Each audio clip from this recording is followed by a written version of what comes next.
Bonjour à tous et bienvenue à ce nouvel épisode de Cultivons leur potentiel, une émission qui explore toutes sortes de façons de conseiller et d'outiller l'ensemble des personnes concernées par la réussite scolaire des jeunes. Alors bonjour tout le monde.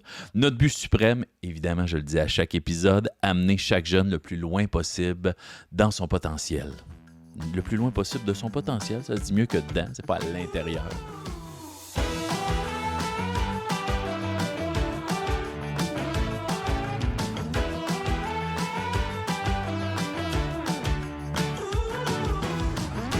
Alors, je suis Pascal Binette et c'est avec un plaisir immense que j'anime cette émission. Également avec moi, comme presque toujours, ma partenaire de vie à l'émission, Marie-Aimée Fortin-Picard, agente régionale de développement chez Action Réussite. Allô, Pascal. Allô, je suis donc bien content de te voir ce Merci. matin. Aujourd'hui, nous sommes très heureux de recevoir Stacy Guarnaccia, donc ergothérapeute au Centre Défi de Val-d'Or. Allô, Bonjour. allô. Alors, pourquoi qu'on l'a invité? Très bonne question publique. Eh bien, aujourd'hui, puis c'est pas mon idée, c'est Marie-Aimée le cerveau des opérations, moi je suis juste un gars qui lit des cartons. Aujourd'hui, on veut discuter du développement global des enfants de 0 à 5 ans. Et comme c'est un sujet très large, on a décidé d'inviter une totale spécialiste, donc un adulte crédible, ça, Oui. pour compenser ma présence. Oui. Et on va beaucoup se pencher sur le développement moteur et cognitif. On va vous donner quelques trucs, des conseils de base, excluant tellement la personne qui parle, là, mais moi, je vais juste parler de... Oui, j'ai déjà eu ça, un enfant de 0 à 5 ans, là, c'est ma seule crédibilité. Mais évidemment, avant de commencer, avant que tu te présentes toi en tant que personne, est-ce que tu pourrais nous expliquer c'est quoi exactement une ergothérapeute? Oui, une ergothérapeute, c'est une professionnelle de la santé qui va s'assurer que la personne à laquelle elle donne les services va être capable d'être autonome dans toutes les activités qu'elle va devoir faire du moment qu'elle se lève jusqu'à temps qu'elle se couche et même pendant qu'elle dort. Donc, ça comprend des choses comme s'habiller, s'alimenter, être capable de prendre sa douche, aussi tout ce qui va se passer au travail ou à l'école. Fait que Donc, c'est 0 à 122 ans. Oui, que tu peux oui, travailler avec. OK, dans je le fond, pensais, c'est tous les âges. Là. dans mon esprit, je pensais que c'était pour les enfants. Oui, non, dans le fond, on va donner des services à vraiment tous les âges et autant en santé physique que aussi en santé mentale au niveau des enfants. Donc, on est un petit peu partout là, dans le réseau de la santé. Fait que c'est autant au niveau du développement moteur que, on l'a dit, moteur et cognitif. Comment toi, tu as choisi ce métier-là? On va parler un peu de son parcours, savoir parce que c'est quand même pas un métier particulier, mais c'est très pointu. Oui, dans le fond, quand j'étais en secondaire 5, j'étais en train de regarder un peu les métiers que je voulais peut-être faire. Tu savais que tu allais aller dans le domaine de la santé. Oui, dans le fond, moi, j'ai mon père, mon oncle, mon cousin qui sont tous des chiropraticiens à Val-d'Or. Donc, là, je voulais un petit peu aller vers ça, mais la physiothérapie m'intéressait aussi parce que j'aime beaucoup les enfants. Donc, mais j'avais aussi une partie de moi qui est intéressée par tout ce qui est santé mentale, donc peut-être en psychologie. Et c'est là que j'ai vu qu'il y avait l'ergothérapie qui était une profession en réadaptation, un peu comme la physiothérapie, mais qui pouvait aller donner des interventions au niveau de la santé mentale aussi. Donc, c'est un peu comme ça que j'ai découvert. Et ensuite, j'ai pu aller passer une journée là, avec une ergothérapeute C'était au ça ma question. Est-ce que CLSC. quelqu'un dans ton milieu Ouais. pratiquait le métier et tu l'as vu en vrai? Oui, dans le fond, j'avais personne dans ma famille qui connaissait ça non plus, mais mon cousin connaissait une ergothérapeute du CLSC, donc j'ai pu aller passer une journée. Et en une journée, j'ai vu que le matin, l'ergothérapeute faisait des thérapies au niveau de la réadaptation de la main. Ensuite de ça, j'ai vu une évaluation d'une personne âgée qui venait de faire un AVC. Et ensuite de ça, j'ai vu une évaluation d'un enfant qui avait le trouble du spectre de l'autisme. Donc, tout ça en une journée. Fait que Donc, tu dis, c'est j'ai pas une dit, journée, wow. c'est ça. C'est pas une job redondante. Il y a quelque chose, Non, c'est ça. il y a quelque chose d'excitant dans pendant toute la journée, j'offre des aides complètement différentes d'un patient à l'autre. Oui, J'ai l'impression aussi que ça consiste à améliorer la qualité de vie de la personne. Là, moi, je oui, t'écoute oui, et je me exactement. dis la personne fonctionne mieux dans son environnement. Mm-hmm. Oui, donc en tant qu'ergothérapeute, dans le fond, comment qu'on va analyser un peu là, les situations, c'est qu'on va regarder la personne ou l'enfant faire la tâche. Et on va analyser pourquoi est-ce que la tâche est problématique. Est-ce que la tâche qui lui est demandée est trop difficile pour son âge ou ses capacités ou elle n'est pas adaptée aux capacités de la personne? Est-ce que c'est l'environnement qui nuit à l'enfant? Donc, par exemple, un enfant qui essaie de rédiger, là, écrire quelque chose, mais qu'il y a full de bruit. Et là, une TV, de la musique. C'est ça. Puis, tu sais... Il y a les pieds qui touchent pas par terre, donc tu sais, c'est dur d'être stable au niveau de ça. Ou est-ce que c'est vraiment les capacités de la personne qui doivent être travaillées? Exemple, tenir un crayon. Mm-hmm. OK. C'est ça. Donc, au niveau de la personne, là, on peut faire des exercices de réadaptation au niveau de la motricité, au niveau du fonctionnement cognitif, au niveau de tout ce qui est sensoriel, donc les réactions par rapport aux stimuli de l'environnement. C'est pas mal ça. Puis on peut aussi aller vers les composantes affectives là, de l'enfant. Et le parcours, on va continuer à parler de ton parcours. Quelqu'un qui se dit hey, « moi, je trouve donc bien ça passionnant, ce métier-là. Ça a l'air de quoi comme parcours scolaire? Après le secondaire 5, on doit faire quand même un programme au cégep.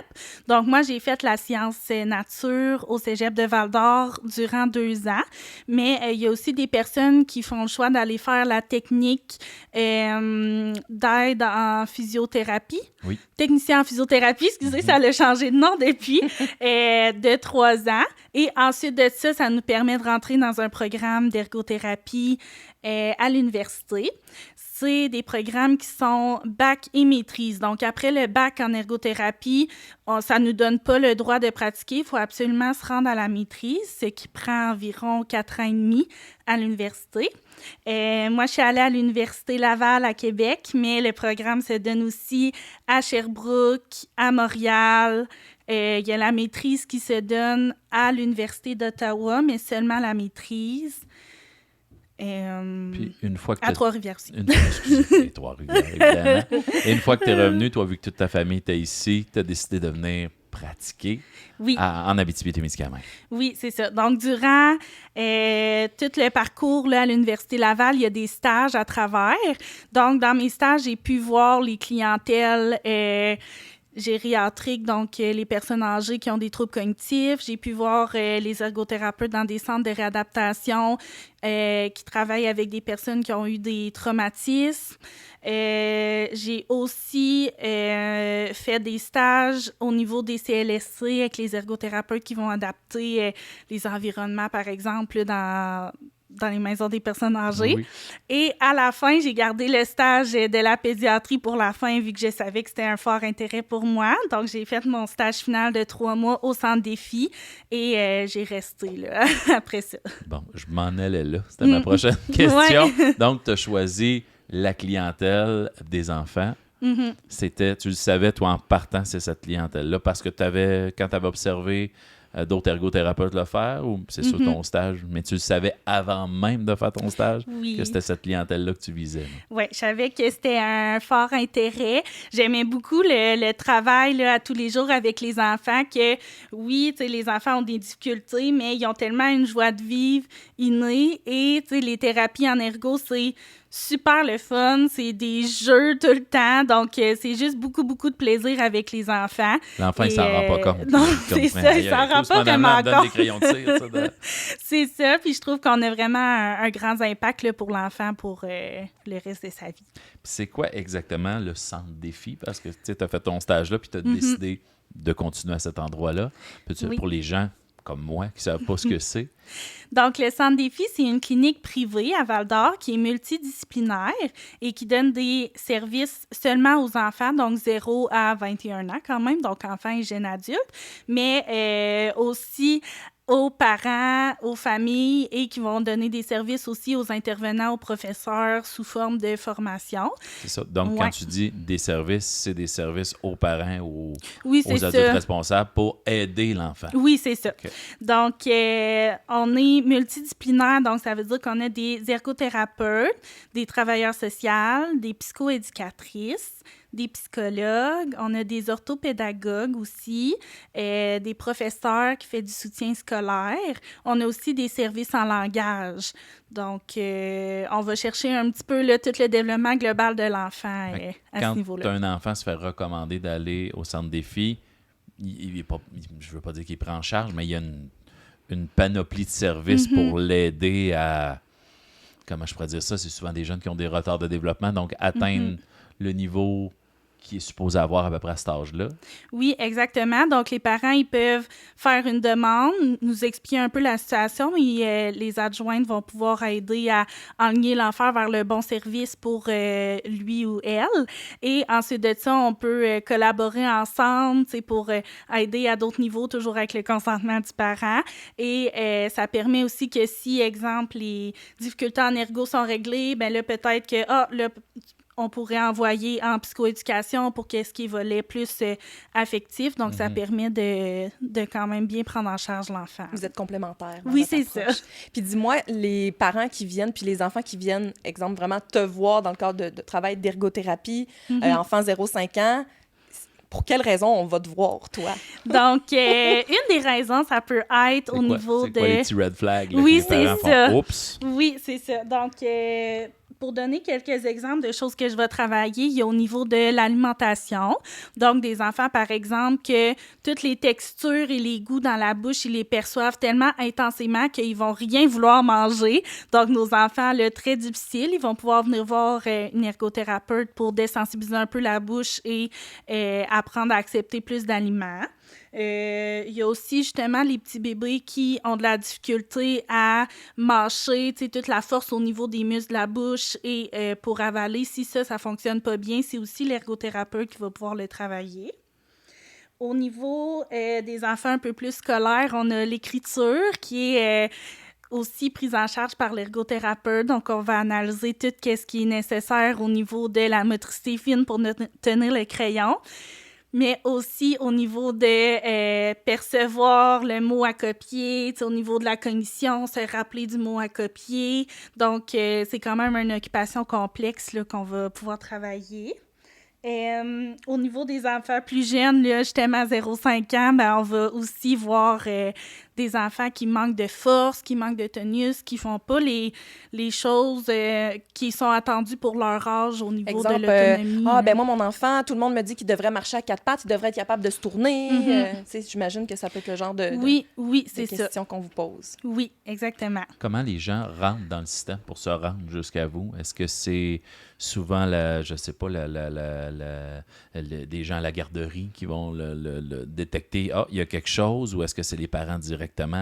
Est-ce que c'est le pédiatre? Est-ce que c'est où la porte d'entrée? Tout ce qui est nommé, ça en est là, des portes d'entrée.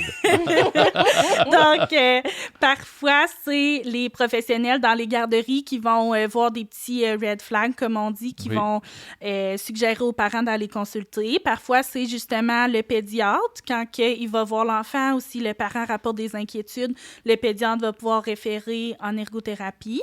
Ça peut être le parent qui veut des services, qui va directement aller sur le site du Centre Défi et rentrer une demande là, en nommant ses inquiétudes. C'est pas mal ça. C'est quoi les incontournables, les choses les plus faciles à voir pour le parent? Oui.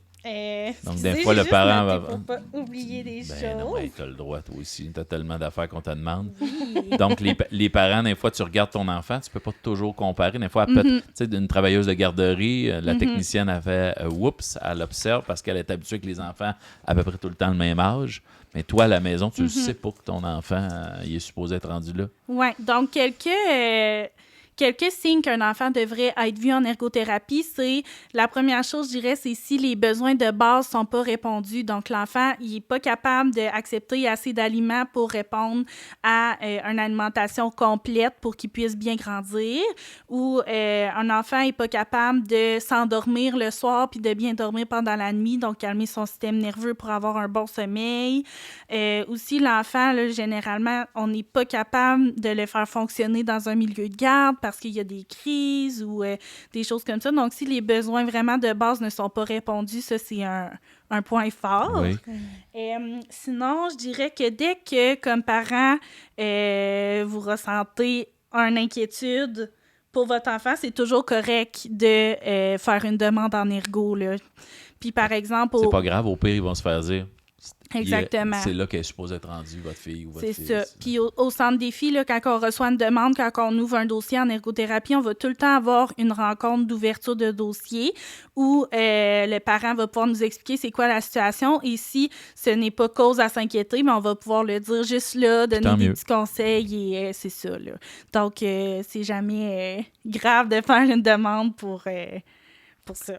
Est-ce que le parent, parfois, va quand même partir avec des petits dit je pense que mon enfant, il est peut-être en retard, dire peut-être un peu, mais rien pour s'inquiéter.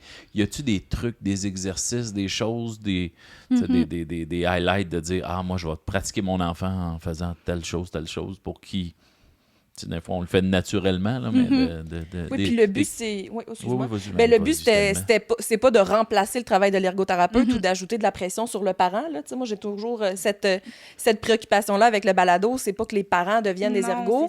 Au contraire, c'est juste qu'il y a des activités. Tu sais, quand on avait discuté avant, de dire, il y a des activités assez simples pour un parent. Des fois, on a le matériel à la maison, on a déjà des belles idées à aller jouer dehors, par exemple, qu'on ramène presque à tous les épisodes parce que il y a un potentiel presque infini, mais il y a toutes sortes d'idées là, selon les tranches d'âge qu'on avait discuté. Le pratiquer à grimper dans une échelle au parc, juste ça, je suis capable de grimper sur le dinosaure à tel âge. Fait que c'est un peu ça qui nous intéresse. On veut pas ajouter de la pression aux parents, mais il y a des petites activités comme ça. Des fois, on est un peu inquiet, Oui, donc j'ai sorti quelques petites activités au niveau des différentes sphères de développement qui peuvent être faites avec les matériels qu'on a déjà à la maison. Donc, au niveau de la motricité globale, ça pourrait être simplement de faire un petit parcours dans le couloir que les enfants vont devoir traverser à chaque fois qu'ils vont dans leur chambre ou dans la salle de bain, par exemple. Et, on peut mettre des chaises ensemble, mettre une doudou par-dessus, ça nous fait un tunnel qu'on peut marcher à 4 pattes en dessous. Ça peut être de marcher sur des coussins pour travailler l'équilibre. Grimper par-dessus quelque chose. C'est ça, grimper sur une chaise, sauter en bas, lancer des peluches dans un panier, sauter par-dessus une petite corde ou quelque chose comme ça. Sinon, c'est sûr qu'aller jouer dehors, ça va travailler beaucoup la motricité globale. Donc, les parcs et tout ça, même la nature, là. Juste d'être sur une grosse roche, de trouver une façon de sauter ou de monter sur l'autre roche. Oui. Je me dis, ça développe beaucoup. Marcher dans le foin, des fois, il y a une petite descente devant. Exactement. Tout ce qui est terrain inégal, là, ça va nous travailler beaucoup l'équilibre. Et aussi des choses comme jouer à Jean-Dit. On dit Jean-Dit, saute sur un pied. Jean-Dit, tiens-toi sur un pied. Jean-Dit, lance une balle en l'air et rattrape-la. Donc, ça peut être des jeux simples qui vont stimuler l'enfant à essayer des nouvelles habiletés motrices qu'il n'aurait peut-être pas faites. Au niveau de la motricité fine, on peut faire un petit coin bricolage à la maison avec du matériel qu'on a déjà qui est peut-être rangé en ce moment, mais on met des cartons, de la colle, des ciseaux, des crayons, des petits brillants, des choses comme ça, et laisser l'enfant aller à sa créativité pour explorer ces choses-là. Avec un petit bac à bricolage, puis ça n'a pas besoin de coûter cher. On peut aller au Dollarama, acheter des cure-pipes, je ne sais pas si ça s'appelle comme ça encore. Oui. Des cure-pipes. J'essaie de penser à des bricolages. Même du carton de recyclage. Je dis, je prends l'intérieur d'une boîte de biscuits. La boîte d'œufs. Oui. Ça, c'est une très bonne idée. Oui. Ça peut aussi être d'ajouter des ciseaux dans le kit de pâte à modeler. Donc, tu sais, des petits ciseaux pour les enfants très jeunes qui vont seulement couper le papier ou la pâte à modeler, qui ne couperont pas les cheveux.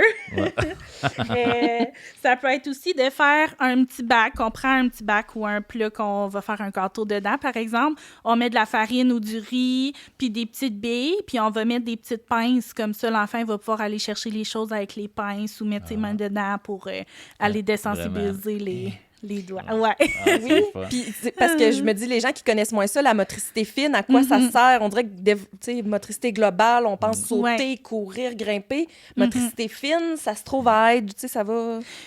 On avait un jeu, là, Opération, là, fallait avec ta petite Oui, pince, t'allais ça, c'est chercher un très bon dans jeu. le gars, là, OK, moi, j'enlève le petit... Ouais. le Mais petit tu sais, à char. quoi ça sert de développer la motricité fine? La motricité fine, ça va permettre, d'une part, de permettre à l'enfant d'être autonome pour, par exemple, attacher sa fermeture éclair, utiliser les ustensiles, se brosser les dents, tu sais, toutes des choses au quotidien qu'on réalise pas, mais ça demande beaucoup d'habileté au niveau des mains. Et d'une autre part, ça va être très important pour l'écriture une fois rendu à l'école.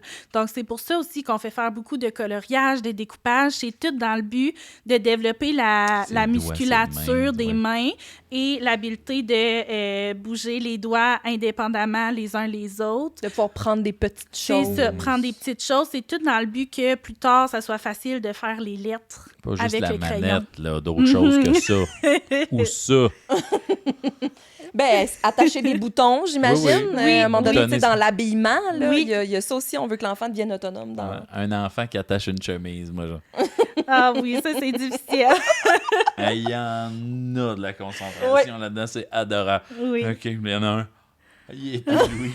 J'ai un bouton, man. Il y en a qui cherchent des idées là, d'occupation pendant que tu prépares le souper. Là. On dirait que ça me pense à ça. Tiens, attache C'est des ça. boutons. Mets ta chemise pour écouter la télé. Exactement. Puis en parlant de ça, il y a aussi la boîte de motricité fine qui peut être fait, qui est un concept qui a été beaucoup popularisé par Josiane Caron-Santa, qui est ergothérapeute. Et dans le fond, ce qu'on fait, c'est qu'on prend une boîte de pêche pour mettre les hameçons et dedans, on va mettre plein de choses. Donc, des petits trombones, des petites billes, des petites balles, des effaces, des choses comme ça. Puis on peut mettre à côté des petites pinces et de la pâte à modeler. Et dans le fond, l'enfant va pouvoir de manière indépendante faire des bracelets, cacher des choses dans la pâte, les retrouver, empiler des petits cubes avec les pinces. Donc, ça permet d'avoir Rentrer un la petit bille dans le outil. fil. Là. C'est ça. Ça travaille fort. C'est du travail, Ouais. mais il y a en tabarouette. Ça. Ah oui. Exactement. C'est beau de voir ça. Effectivement, puis inconsciemment, moi, j'ai tout ça dans la cave depuis des années. Ben oui. Effectivement, puis c'est pas moi, c'est ma mère qui a équipé les enfants là, pour faire des bracelets, des colliers, tout ce qui est bricolage. Mais tu disais les brillants aussi, mais ils peuvent passer des heures, eux autres. Nous autres, on rentre un nouveau congélateur, la boîte devient un univers. Là, Oui, exactement. On va faire une porte, puis après ça, on va décorer l'intérieur. Puis Oui, il faut faire confiance à leur créativité aux enfants. Des fois, nous autres, on pense que c'est juste des déchets puis ça peut pas être utilisé, mais des fois, ils peuvent tellement là, se créer des jeux puis pratiquer des choses. Des retailles de tissu. Moi, j'ai ma belle-sœur qui fait de la Oui. couture, puis elle laisse les retailles aux enfants. Là, fait que des fois, ils se font des bandeaux, Oui. ils habillent leurs poupées. Je trouve ça beau à voir là, comme créativité, de dire, ben, ça pourrait ne servir à rien, ces retailles-là, mais au Oui, contraire. vraiment. Oui. On va faire ça. Puis, tu disais au niveau cognitif, est-ce qu'il y a des exercices qu'on peut faire avec notre enfant pour dire, écoute, tu disais, toi, au niveau de calmer le système nerveux pour mieux dormir, mais est-ce qu'il y a d'autres choses au niveau du développement cognitif qui peut aider l'enfant à se développer? Mm-hmm. Oui, dans ce que tu dis, je séparais ça un petit peu en deux. Oui, hey, Donc, au niveau de calmer le système nerveux, ça va un petit peu plus dans le développement qu'on dit sensoriel. Donc, c'est tout comment que les nerfs dans notre corps va enregistrer l'information de l'environnement. Ensuite de ça, ça va comme monter au cerveau. Le cerveau va analyser cette information-là et ça va produire une réaction. Et dans le fond, pour aider les enfants, par exemple, à se calmer avant d'aller faire dodo, des activités qui vont être très bénéfiques pour calmer le système nerveux, ça va être les activités qu'on dit proprioceptives. Donc, c'est quoi ça? C'est les nerfs qui sont dans les muscles et les articulations. Et comment qu'on fait pour stimuler ça? C'est activer les muscles. OK. Donc, faire la On dit brouette. des fois, faut pas les énerver, mais il faut. Oui, dans le fond. Moi, j'étais du genre à dire, Mais OK, ça. on fait des jeux calmes avant le dodo. oui. Finalement, Oui, j'étais c'est complètement ça. dans l'erreur. C'est ça. OK. Ben, ça dépend. Dans le fond, si on stimule tout ce qui est vestibulaire, donc mouvement de la tête dans l'espace, ça peut exciter. Donc, c'est vrai que courir partout, tout ça, ça l'excite les enfants. Mais quand que c'est des activités qui vont demander assez de force au niveau des muscles, ça va vraiment les calmer. D'autres choses qu'on peut faire, c'est des gros câlins, des massages. enrouler l'enfant dans une doudou, serrer. Donc, tout ce qui va venir faire de la pression, le profond, ça va venir calmer. Sinon, ça peut être de sauter dans une pile de coussins ou dans un petit matelas par terre. Tu sais, ça va venir faire de la pression et calmer. OK, donc on n'est quand même pas dans le courir partout. Ouais, Okay. donc... On avait ça chez nous. J'avais un petit bar dans le cave. Les jeunes s'étaient fait avec des matelas, des coussins et des places. Ils faisaient waouh! En bobette, puis ils sautaient là-dedans. J'ai des beaux vidéos de ça, des enfants qui se brûlent avant d'aller se coucher, effectivement. C'est ça. Nous autres, on descendait l'escalier avec des sleeping bags. Fait qu'on descendait l'escalier. Ouais, c'est ça. C'est ça. Je sais pas si c'était bon, mais on faisait ça. Ben oui, donc, d'une part, ce que je suggère, c'est une petite période où ce que les enfants vont pouvoir se dépenser beaucoup, et après ça, avoir le bienfait, un peu comme nous, quand on s'entraîne. Après s'avoir entraîné, on va sentir un peu là, un calme. Et ensuite de ça, pour un peu enlever l'effet de on vient de courir partout puis exciter un petit peu notre système en même temps, ben là, aller faire des petites pressions, là, ça va aider à calmer. Se coller, tu sais, dans le lit, là, tu disais tout à l'heure, là, de faire des câlins. Oui, c'est ça.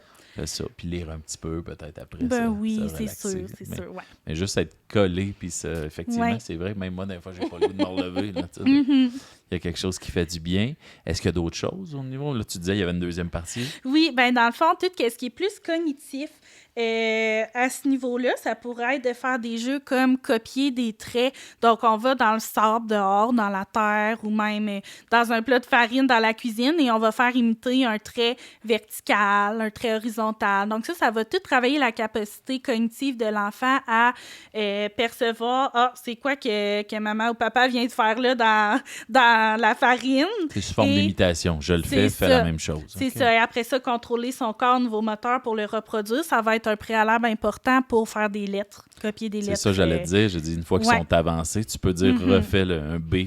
Exactement. L'enfant refait le A. Ça peut sinon, tout ce qui est casse-tête qu'on a souvent à la maison, les jeux classiques là, d'enfants comme encastrer des triangles ou des ronds dans... La boule rouge, là. C'est ça, exactement.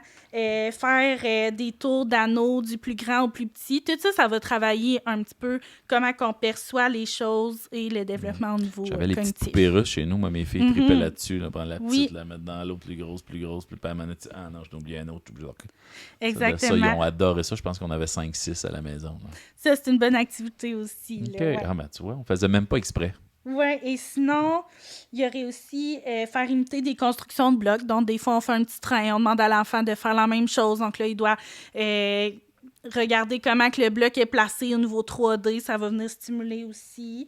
Classer les jouets par couleur ou par forme. Les plus grands ensemble, les plus petits ensemble. Les dinosaures ensemble, les voitures. Exactement. Okay. Ça peut être aussi pendant le bain, on demande à l'enfant d'identifier il est où ton épaule? Tu sais, aller plus vers les articulations pour travailler la conscience du corps aussi. Ça peut être des activités faciles à intégrer. C'est ça. C'est bon. Il y a les petits jeux aussi de nous autres que les enfants adoraient avec les cartes. Il faut que tu trouves celle qui est pareille. Là, oui, travaille la mémoire visuelle. C'est plus avancé un petit peu, là, probablement, pour les plus vieux, là, mais ils adoraient ça. Là. Nous autres, c'était des poissons. Là, non? Un poisson avec une moustache. Oui, souvent, tout ce qui est jeu de société, ça va venir travailler beaucoup la cognition. Et il y a même des jeux là, à partir de 2 ans, des jeux de société qui peuvent être achetés. Souvent, la compagnie Placotte québécoise en fait beaucoup, là, des jeux à ce niveau-là. Donc, ça peut être une ressource intéressante. Puis même pour communiquer, là, l'enfant doit verbaliser hey, non, c'est pas vrai parce que telle affaire ou expliquer... Je trouve que ça fait des beaux échanges. Quand ils étaient petites, là, les miennes, j'ai 2 filles, là, mais on parle des enfants en général, pour échanger, pour astiner, je sais pas, je trouve qu'il y a beaucoup de communication quand on joue en famille.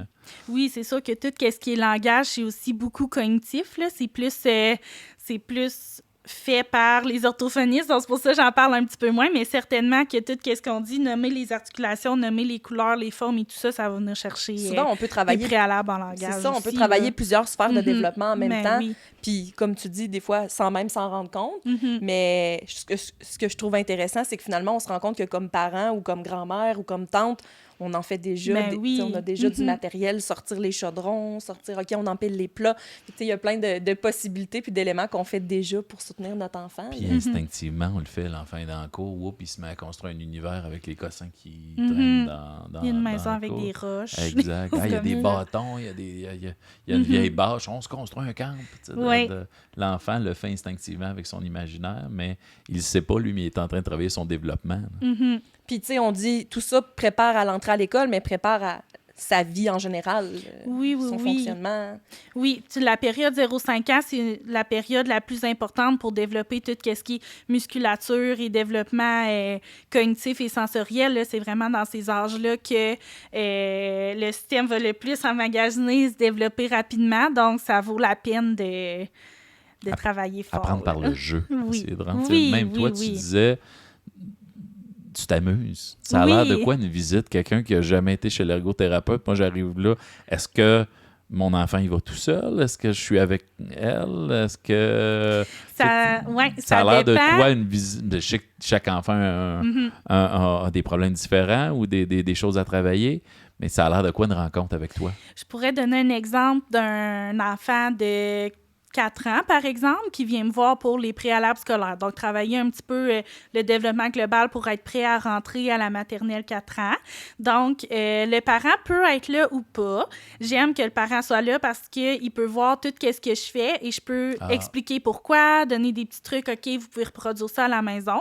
Mais des fois, il y a des enfants que, si le parent est là, ça va un petit peu les déconcentrer. Donc, ça arrive que je suis toute seule avec l'enfant. Okay. C'est ça. Mais souvent, là, on va arriver, la première chose qu'on va faire, c'est des exercices plus globaux. Donc là, je sors une balançoire suspendue au plafond. Mais l'enfant, il voit, puis t'as plein de kits sûrement dans ton bureau quand il rentre. Oui, plein d'affaires stimulantes de couleurs. Oui, souvent, ils ont très hâte de venir me voir.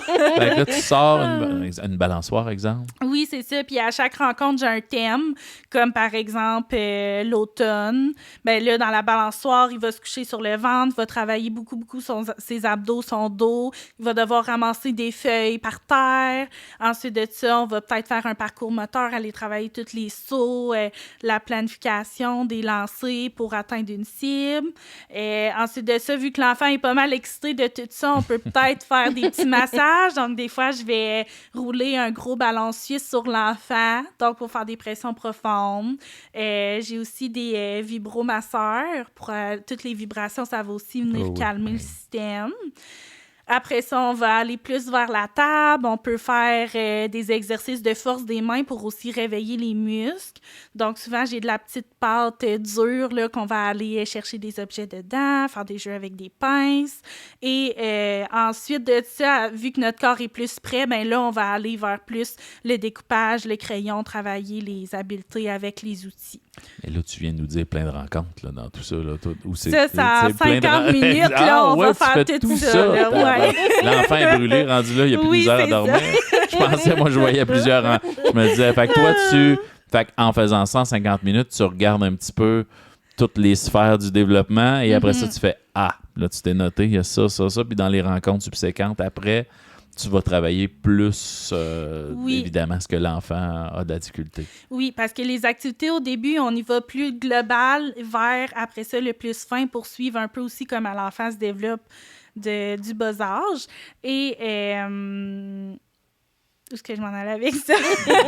Tranquillement, quand tu détermines qu'est-ce que l'enfant doit améliorer. Oui, c'est ça. Toutes les activités, au début, ça va préparer le corps de l'enfant à faire mon activité qui est un petit peu plus un défi vers la fin. Puis ça travaille les préalables à faire le défi de la fin. Je vais m'expliquer un petit peu plus. Donc, quand on va faire des bricolages ou copier des formes, tout ce qui est plus important pour l'école, ben pour être capable de faire ça, il faut avoir une bonne force au niveau postural pour être stable, pour pouvoir mieux contrôler notre crayon. Pour mieux contrôler notre crayon, il faut aussi une bonne force au niveau des mains. Donc, qu'est-ce qu'on fait avant? Oui, ça prépare le corps, mais ça travaille les préalables aussi pour améliorer. C'était tout à l'heure avec ta plasticine. Là, c'est ça. N'importe quoi, juste pour réchauffer ses mains. C'est ça, mais je vais tout le temps faire l'activité qui est difficile. Donc, si c'est la fermeture éclair qui est difficile, on va le faire. On va se mettre vraiment dans la situation. On ne va pas juste travailler au niveau des capacités de la personne. Quand il devient bon, tu lui mets le manteau de Michael Jackson. Ouais, c'est ça. C'est une bonne idée. Avec des zips partout. Là. OK, t'as 30 secondes. Okay, Exactement. y aller avec ça. Mais c'est bien que l'enfant qui s'en rend pas compte, finalement, lui vient jouer avec quelqu'un puis il fait toutes sortes d'affaires le fun. Oui, c'est ça que j'aime aussi. Ouais, là. ça explique pourquoi il y a beaucoup de plaisir là-dedans. Pourquoi tu as choisi ça, effectivement. C'est très, très bien. Je pense que tu avais un petit saviez-vous. J'ai un petit saviez-vous. Elle a un petit saviez-vous quoi, tout le monde? En fait, c'est un peu l'élément déclencheur aussi pourquoi on voulait avoir Stécie avec nous aujourd'hui. Si on regarde l'enquête québécoise sur le développement des enfants à l'entrée à la maternelle, ECDEM pour les gens qui veulent aller googler, en région, ce qui est ressorti, c'est que 30% des enfants en Abitibi-Témiscamingue qui, à l'entrée à la maternelle, ont au moins un domaine de vulnérabilité. Donc déjà, l'enfant, il part avec une petite difficulté de plus que les autres. Encore une fois, comme d'autres statistiques, on est un petit peu plus de vulnérabilité des fois que dans les grands centres. Fait qu'on a ça à travailler et c'est pour ça, entre autres, qu'on est là, Action Réussite, et plein d'autres beaux partenaires comme le Centre Défi. Puis, si on se pense vraiment aujourd'hui, là, le développement cognitif, c'est inclus avec le développement langagier. Là, dans cette étude-là, ce serait 14% des enfants qui entrent à la maternelle qui ont une vulnérabilité dans ce domaine-là, puis 10% pour le développement physique. Fait qu'on voit qu'il y a quand même des éléments à travailler un petit peu plus pour le développement cognitif et langagier. Je peux déjà vous dire, on est en train de faire des démarches pour avoir une orthophoniste aussi qui va venir parler avec nous. Donc, on a décortiqué le sujet. Quand on avait parlé ensemble, on se disait, mais c'est des spécialités différentes. Oui, il y a des éléments qui vont s'entrecouper, mais on pourra faire un autre épisode là-dessus. Mais c'est intéressant aussi. Je ne sais pas si toi, ça reflète un peu ta clientèle, les gens que vous voyez au Centre Défi. Est-ce que tu es surprise? Puis toi aussi, Pascal, est-ce que vous vous attendiez à... c'est comme 30%, c'est... Oui, je comprends pas. Pourtant, depuis tout à l'heure qu'on jase, c'est de faire beaucoup mettre les enfants en action. Puis il me semble qu'en région, on a plus de cours, plus de maisons, plus de forêts à 5 minutes, plus de... Alors, contrairement à peut-être des grandes villes où on est en appartement. Fait que c'est quelque chose que je comprends pas. Ça te surprend. Ça me surprend, effectivement. Moi, j'aurais pensé que nos enfants sont meilleurs pour grimper d'un arbre ou pour lancer une roche ou nager d'un lac. Là, Oui, puis il y a aussi le développement cognitif et langagier. C'est là où on cote le plus de vulnérabilité. Fait que peut-être que c'est dans ça aussi de pratiquer le développement du langage, apprendre à nommer les éléments, avoir un vocabulaire varié. On pourra pousser plus loin avec une autre spécialiste. Parle au papa, là. Parle aux enfants, là. Fais pas juste tasse-toi, là. Papa est occupé. Explique-y, là, que tu changes un tailleur, comment tu le fais, même s'il sera pas capable. Ça fait juste une raison pour communiquer. Oui. Moi aussi, ça me surprend. C'est sûr que je vois qu'au niveau du développement de l'enfant, on en parle beaucoup quand même de la motricité globale, motricité fine, mais peut-être un petit peu moins côté cognitif, la perception et tout ça. Là, je pense que c'est quelque chose qui est peut-être un petit peu moins connu. Donc, de là, le positif de faire des balados comme ça pour pouvoir en parler. Est-ce qu'il peut avoir un lien avec les écrans? T'sais, le jeune qui était foiré devant un jeu vidéo, une tablette, un téléphone, ça peut-tu avoir un lien avec ça peut-être? Si je peux... je pense que j'en parlais d'un autre épisode, mais on va dans un très, très beau parc en direction de... quand tu t'en vas vers Cloutier, il y a comme un beau parc. Oui. Puis quand j'y vais le samedi matin, on est tout seul. Je le dis souvent, là, mais le samedi matin, dimanche matin, au lieu de faire « Yeah, on est plein d'enfants, on va au parc, on va se voir », c'est beaucoup là. Puis même ma fille, là, c'est beaucoup sur Snapchat. Puis ces affaires-là que ça se passe, ça peut avoir un lien avec ça? Oui, c'est sûr que quand que les enfants sont devant un écran, ce que ça va faire, c'est que ça va être très stimulant. T'sais, souvent, ils vont écouter des comiques un petit peu, des choses avec beaucoup d'images et tout ça. Ce que ça va faire au niveau du cerveau, c'est que sans demander d'effort, le cerveau va beaucoup sécréter de dopamine, qui est l'hormone du bonheur chez les enfants, chez tout le monde, en fait. Et l'enfant va recevoir beaucoup de dopamine en mettant peu d'effort. Et ça sera tellement aussi captivant qu'il ne travaillera pas vraiment à garder son attention dessus. Ça va vraiment se faire un peu toute seule tellement que c'est stimulant. Donc, après C'est ça, du fast-food mental. C'est ça. Ouais. Donc, après ça, quand on demande aux enfants de s'asseoir pour faire un casse-tête, exemple, faire un long bricolage, ben c'est dur parce que s'ils sont beaucoup sur les écrans, ben ils ne travaillent pas sur la capacité de se concentrer sur quelque chose. Et ça fait aussi que l'enfant, il peut être moins tolérant à l'ennui. Et l'ennui, dans une journée de l'enfant, c'est très important. Ça, c'est fascinant, là, comment le jeune, rapidement, là, je m'ennuie un peu de moi de ton téléphone. Ouais. Hey, C'est ça. de... Puis pourtant, tu sais, il faut pas, comme parent, avoir peur de laisser l'enfant s'ennuyer. Tu sais, c'est ça, on parle beaucoup de faire des activités pour stimuler les enfants, mais c'est aussi important de laisser les enfants à eux-mêmes s'ennuyer avec les jouets qu'ils ont déjà. Et c'est comme ça que les enfants vont développer leur créativité. Donc, qu'est-ce que je peux faire avec le bac de recyclage ou, exemple, le coin des bricolages et tout ça? Et par le fait même, ça va travailler aussi leur capacité de se concentrer, leur capacité de résoudre des problèmes. Donc, ça va être très, très, très bénéfique. C'est vrai que c'est dur de les décoller de ça. On dit, hey, je suis bien, là, puis tu me déranges. Puis, hey, viens-t'en, on va bouger, on va faire quelque chose, on va jouer un jeu. Ça demande plus d'efforts, là. Ben, j'avais pas vu ça, tu l'as bien découpé. Effectivement, il y a sa dopamine. Gratuit. Oui, c'est ça, sans effort. Okay. Et il y a aussi que ça va diminuer le temps que l'enfant va se dépenser au niveau physique dans une journée. Donc, j'ai une étude que j'aimerais partager là, qui a été faite par la Société canadienne de pédiatres. Ça dit que entre 2020 et 2022, ils ont démontré que chaque heure passée devant un écran à l'âge de 3 ans et demi contribue à une certaine augmentation des excès de colère et de frustration à l'âge de 4 ans et demi. Donc, plus que l'enfant va être sur la tablette, plus que ça va augmenter les comportements. Parce qu'il veut rester là. Ah, tu me déranges? Oui, c'est ça. Et aussi parce qu'il ne s'est pas assez dépensé pendant ce temps-là. Il va être moins tolérant à l'ennui. Donc, ça peut être plus frustrant. Donc, il y a tout ça là, qui peut avoir comme impact aussi. Très intéressant. C'était peurant. Ben, ça peut-tu avoir, là, je sais pas si ça va te chercher, mais j'ai beaucoup de jeunes anxieux depuis quelques années. Là, ça fait 18 ans que j'enseigne. Je trouve que l'anxiété pop beaucoup.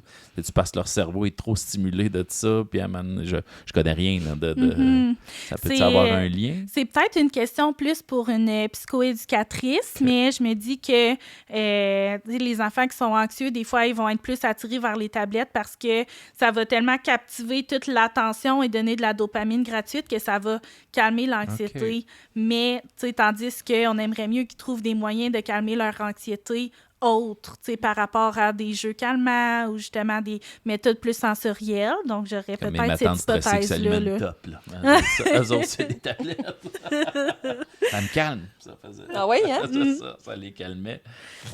Merci beaucoup d'avoir répondu à mes questions. Ça fait plaisir. Pour les parents, juste leur donner, je te demande pas d'aller dans le détail, mais c'est quoi qu'est-ce qui est attendu pour chaque tranche d'âge, là, juste pour qu'ils sachent, puis en même temps... Pour ceux qui... Ça pourrait allumer un petit drapeau. Exact. Sans s'alarmer, sans paniquer. Non. Je pense que, il faut aussi dire que tous les enfants sont différents. Puis on avait aussi, là, quand on a fait le balado avec Jessica, qui était l'intervenante pivot, oui. Il y a ça aussi de relativiser que les enfants, ils ont chacun leur rythme. Faut pas virer fou, là, c'est pas un concours. C'est ça. Mais des fois, ça peut nous allumer sur « Ah ouais, OK, mon enfant devrait faire ça. » C'est ça. Je sais pas, à 6 mois, il fait ça, 1 an, 2, juste le kit de base de l'enfant développé. Oui, c'est ça. En lien avec ça, justement, je n'irai pas dans les détails de chaque tranche d'âge, qu'est-ce qui est attendu, mais je vous donnerai plutôt des ressources pour les parents qui vont pouvoir consulter puis vraiment suivre par rapport à l'âge de l'enfant, qu'est-ce qui est attendu. Donc, j'ai apporté des petites ressources. Donc, une ressource que j'aime beaucoup, c'est un livre de Francine Ferland, qui est ergothérapeute, qui va détailler le développement de l'enfant au quotidien de 0 à 6 ans. Et dans ce livre-là... Oui, merci. Dans ce livre-là, ça nous donne un peu des informations sur... OK, au niveau... Oups, excusez. Au niveau du développement sensoriel et perceptuel, ben, qu'est-ce qui est attendu de la naissance à 6 mois, de 6 mois à 12 mois? Donc, ça permet d'aller voir, OK, mon enfant, il est rendu à quel âge? Qu'est-ce qui est attendu au niveau sensoriel, de la motricité globale, de la motricité fine, du langage, du développement cognitif, du développement affectif, du développement social Wow. et au niveau de l'autonomie, au niveau de l'habillage, l'alimentation et l'hygiène. Donc, ça vient vraiment faire le tour là, de ce qui est attendu au niveau de l'enfant. Puis ça, c'est des ressources là, pour les gens qui vont l'avoir vu passer vite, puis qui disent « Oh mon Dieu, j'ai pas le temps de l'écrire » ou qui l'écoutent audio puis qui n'ont pas vu Pascal aller montrer les ouvrages. On va les mettre en lien aussi de la description de l'épisode. Là. Merci d'avoir apporté ça. Sur notre page Facebook. Et sinon, il y a aussi Josiane Caron-Santa, qui est une ergothérapeute et formatrice qu'on peut aller voir en ligne. Et si on s'abonne à son infolette, on a aussi accès à un document qui va détailler le développement de la motricité globale et fine et l'autonomie des activités quotidiennes de 0 à 8 ans. Donc, ça peut aussi être une autre ressource là, bénéfique. Et le site de Grandir ensemble, que sûrement que les parents connaissent bien, ça donne tellement d'informations sur ce qui est attendu à chaque âge. Oui, puis moi, j'avais envie d'ajouter aussi, là, on a des belles ressources en région, autres que le Centre Défi, qui est au privé, qui est peut-être pas dans les moyens de tout le monde, qui est un bel outil. Tu sais, des fois, on se dit, j'ai une référence au centre de santé, c'est un peu long. Le privé, ça reste une super belle option. Mais c'est le fun aussi de se rappeler qu'il y a des activités qui sont gratuites aussi, exemple avec les maisons de la famille. Fait que des fois, on peut... Il y a des belles activités, soit qui sont gratuites, soit peu coûteuses. Ils ont des groupes de stimulation. Ils ont aussi... tu sais, parfois, là, les activités, OK, on réserve pour la semaine de la famille, on réserve un grand gymnase, puis il y a des activités, des jeux gonflables. C'est toutes des belles occasions, finalement, d'aller travailler le développement. Au musée, c'est dans le cas de Rouyn-Noranda, mais il y a ça, je suis sûr, à Val-d'Or et la Sarre et à Amos, etc. Mais des activités de création, là, de quelques...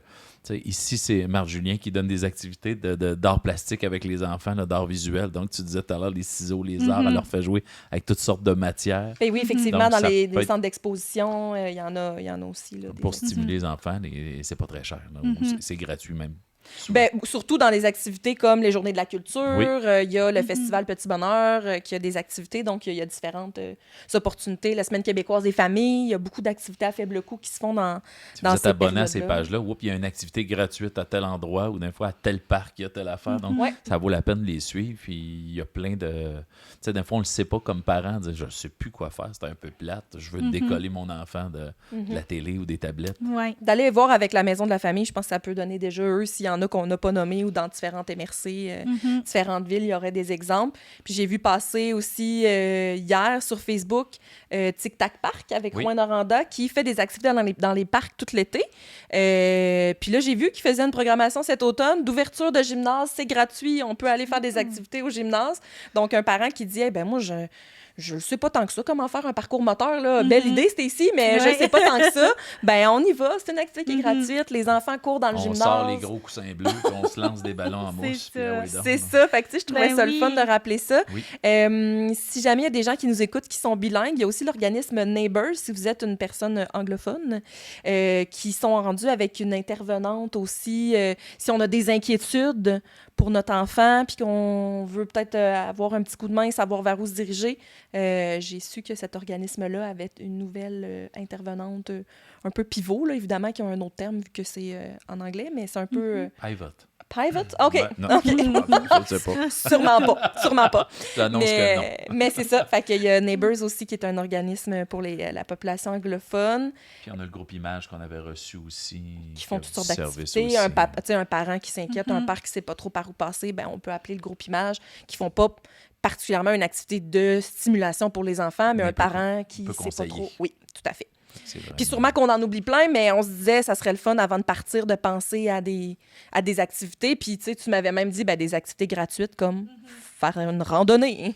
Oui, c'est ça. Si je peux enrichir, Oui. dans le fond, dès que les parents s'inquiètent en 0-5 ans, il y a la plateforme Agirto qui est disponible pour eux au niveau du CLSC.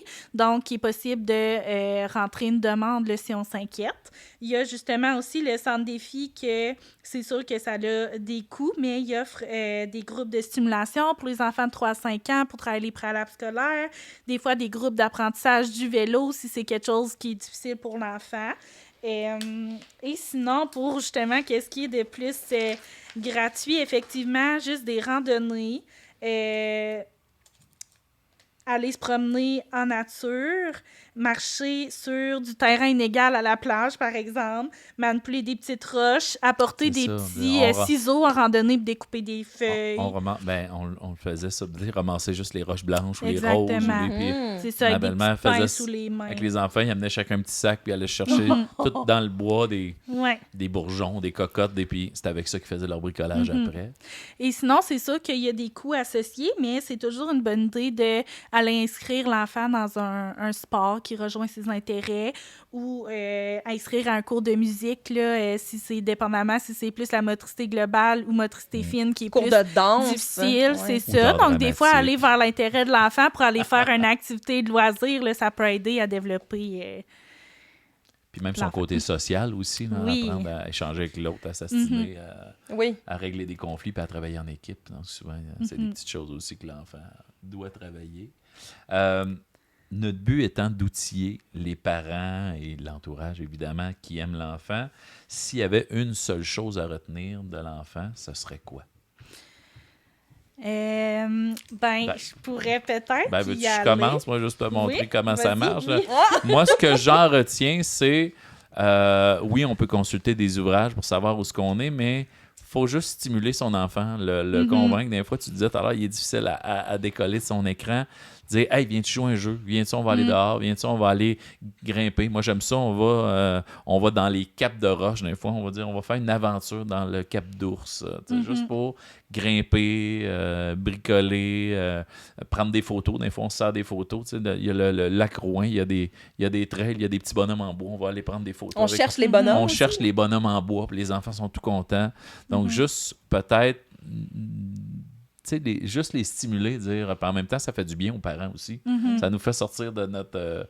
des fois, on est assis toute la journée au travail, nous faire sortir, nous aussi, puis prendre l'air. Fait que c'est ça que moi, j'en retiens peut-être un petit peu. Puis, dire, une fois qu'on a consulté les différentes ressources que tu as données, si on a l'impression que quelque chose, ne pas être gêné, pas avoir peur d'aller vers, en passant, que ce soit par le médecin, le CLSC ou les éducatrices à l'école, aller consulter une ergothérapeute ou un autre service. Oui. C'est ce que moi je retiens, là, mais En je suis lien avec vraiment ce bon à que tu l'école. dis, je dirais aux parents de retenir que c'est correct de laisser l'enfant s'ennuyer, de laisser l'enfant développer sa créativité et de faire des fois des jeux un petit peu plus risqués là, qui va permettre de développer sa motricité. Mais c'est aussi important des fois d'avoir un petit œil sur qu'est-ce qui est attendu par rapport à l'âge. Et je peux peut-être donner aux parents des incontournables par rapport à l'âge, de choses qu'on pourrait essayer de stimuler avec l'enfant, là, qu'on peut retenir. Ben oui, j'aimerais ça parce qu'on a été on a été très, très général. Ouais. Mais là, c'est le fun d'avoir un petit peu plus pointu pour ceux qui sont encore avides de connaissances. Oui, donc, tu sais, je vais y aller par année. Donc, entre 0 et 1 an, je dirais que ce qui est vraiment incontournable, c'est de prioriser le temps sur le ventre pour développer la musculature des abdos et du dos. Ça va vraiment être Pour lever bénéfique. sa tête. C'est ça. Ça va vraiment être bénéfique pour développer la marche à 4 pattes après. Et dans le fond, ça, c'est tout dans le but d'être capable de maintenir une position assise stable quand on va être rendu à l'école. Et en 0 et 1 an, je dirais essayer de donner plein d'expériences sensorielles. Donc, tu sais, marcher le nu-pied dans le gazon, manipuler des différentes textures avec les doigts, mettre de l'eau dans le visage. Tu disais tout à l'heure, même manger plein de sortes de textures, oui, pas c'est juste ça. manger du mou. Là, Oui, essayer explorer toutes sortes de textures et de goûts, en effet. Sinon, entre 1 an et 2 ans, faire des activités à quatre pattes, comme que je disais, même si on commençait à marcher, c'est tellement bon le quatre pattes pour travailler la force au niveau des épaules, des bras, travailler à ce que les poignets soient en extension. Donc ça va aider pour la prise du crayon aussi. Tu disais tout à l'heure des tunnels, des choses Oui, comme c'est ça, passer en Donc, dessous faire des chaises. tunnels, monter, descendre des escaliers à quatre pattes aussi. Et sinon, entre 1 an et 2 ans, c'est très bien aussi de regarder des livres, pointer des objets, faire nommer des choses. Je pense que c'est un incontournable aussi à cet âge-là. Puis il y en a plein, hein, les espèces de livres avec des petites portes là. J'ouvre la petite porte, c'est un oiseau. Et des textures dedans aussi. Oui, là. puis même tu sais, à la bibliothèque, là, des fois, on pense... Il y en a dans les librairies qui sont super. Là. Moi, je suis un peu maniaque de ces livres-là aussi. Mais à la bibliothèque, il y a des beaux livres, des beaux... qui sont stimulants, que tu peux, OK, il y a une page, on flatte le chien, on tourne l'autre page, il flatte les oreilles, l'autre page, tu sais, il y a comme toutes sortes de jeux comme ça qui sont puis il y a plein de choses à apprendre avec les livres, là. C'est vraiment le fun, tout ce qu'ils font maintenant avec les livres. Puis laissez-les entraîner partout. L'enfant, à un moment donné, il va regarder le livre. Là. L'important, c'est d'en avoir qui traînent dans la maison. Puis il y en a partout. Corcovado, il y en a à la bibliothèque qui font des ventes. Ça coûte 25 cents le livre. Là. Puis il y a des boîtes à livres aussi là, qu'on voit à différents endroits, dans des parcs, dans des endroits publics où on ouvre la petite porte, des croque-livres ou des boîtes à livres. Là, ça dépend comment c'est appelé. Donc, ouais. Ben oui. Si je continue, entre 2 et 3 ans, je dirais c'est incontournable de faire des jeux de ballon pour travailler la force des membres supérieurs et travailler comment planifier ses mouvements. OK, le panier, il est là, c'est comment de force que je devrais mettre pour atteindre la cible. Et entre 2 et 3 ans, pratiquer le gribouillage avec du crayon puis du papier parce que plus qu'on va... Pas dépasser des choses comme ça? Ouais, ben même entre 2 et 3 ans, même juste laisser l'enfant gribouiller. On peut faire des petites formes à colorier, mais je pense que l'important, c'est juste que l'enfant ait beaucoup d'occasions d'être exposé à un crayon, mettre le crayon dans sa main, parce que c'est comme ça qu'il va développer sa prise pour arriver à une belle prise de crayon. Ça pourrait juste être une grande feuille blanche. Oui, c'est ça. Entre 3 et 4 ans, je pense que ce qui est incontournable, c'est les activités de découpage. Donc, comme on disait, laisser des boîtes de carton, des papiers construction, laisser l'enfant découper parce que ça va beaucoup, beaucoup travailler les muscles là, à l'intérieur de la main. Et entre 3 et 4 ans, là, essayer de faire des copies de formes, comme des croix, des carrés. Ça va beaucoup aider aussi au niveau du développement cognitif. Et entre 4 et 5 ans, je dirais des jeux de société à la table pour tout ce qu'on a parlé. Oui, côté perceptuel, cognitif, mais aussi au niveau social, apprendre le tour de rôle. Au niveau langage aussi, je pense que ça travaille beaucoup de choses. Les chiffres, les lettres de base, les couleurs, d'un fois, là, rose, oui. Tu peux aller chercher vraiment. beaucoup de vocabulaire avec ça. Oui. Et entre 4 et 5 ans, commencer à faire des bricolages un petit peu plus longs, qu'on peut suggérer de colorier quelque chose et après ça coller, puis découper aussi pour essayer de préparer à l'entrée à l'école. Ben, c'est merveilleux. C'est merveilleux. As-tu un résumé de ce que toi, t'as retenu de ça? Eh bien, moi, dans ma game, moi, j'ai juste envie d'aller m'amuser avec des enfants, là. Tu veux changer? C'est le goût d'interview-thérapeute. Moi, j'ai juste envie. C'est vrai que tu t'as vendu à job. Ouais, bon, tant mieux. Non, s'il y a des jeunes qui cherchent des métiers, celle-là, il a l'air de faire. Oui. Puis même, juste dans ma vie personnelle, là, à l'Action de grâce, je vais avoir... ben là, ça va être diffusé beaucoup plus tard, là, mais dans certains congés, je prends mes nièces. Ben là, j'ai déjà envie d'apporter des nouvelles idées d'activités à faire avec mes nièces. Okay. Ben, tant mieux. Ben, merci beaucoup. Alors, merci à vous. Merci à notre invité. Alors, Stécie Guarnaccia, ergothérapeute au Centre Défi de Val-d'Or. Merci évidemment à ma partenaire Marie-Aimée Fortin-Picard, agente régionale de développement chez Action Réussite Abitibi-Témiscamingue. Et finalement, merci à vous, alliés de la réussite éducative, qui nous écoutent et qui peut-être n'ont pas d'enfants de 0 à 5 ans, mais vont pouvoir peut-être conseiller leurs frères, leurs sœurs, leurs cousines, leurs amis pour dire « Hey, j'ai vu une émission sur les ergothérapeutes, on a reçu Stécie, c'était écœurant ce qu'elle disait. Peut-être que tu devrais ça. » Et ayez pas peur de fouiller. Oui, on vous a mis des livres qu'on vous a suggérés, mais ayez pas peur d'aller voir sur Internet. Juste taper, puis il va y avoir plein de ressources que vous allez pouvoir trouver. Et nous, on va en mettre également sur notre page Facebook. Certainement. Des ressources. Puis avant qu'on se laisse, moi, j'avais envie de... Je suis rendue presque une influenceuse. Voyons donc. Je vais prendre mon rôle de dire, ben si c'est un épisode qui vous a plu ou qu'il y a d'autres épisodes, là, on est rendu là. Partagez les épisodes, abonnez-vous, mettez des étoiles. Plus vous allez... Ce qui est bien de s'abonner, c'est que vous le savez quand il y a un nouvel épisode qui sort. Il y a plein de sujets différents d'une semaine à l'autre, mais ayez pas peur aussi de nous partager, de dire « Hey, ça, peut-être, ça pourrait t'intéresser aux gens qui vous entourent. » Voilà. Ça va faire que cet épisode-là va vivre longtemps et qu'il y a plein de gens qui vont te découvrir, Stacy. Puis on va peut-être finalement avoir plein de nouvelles ergothérapeutes là, dans quelques années. Là. Ça serait super parce que je pense qu'il n'y en a pas tant que ça en région. Oui, il en manque. Fait que, j'espère vous avoir inspiré à aller vers ce métier-là. Ce beau métier qu'on a découvert ensemble aujourd'hui. Mais merci beaucoup les filles. Merci à vous. Merci à la technique, Sean.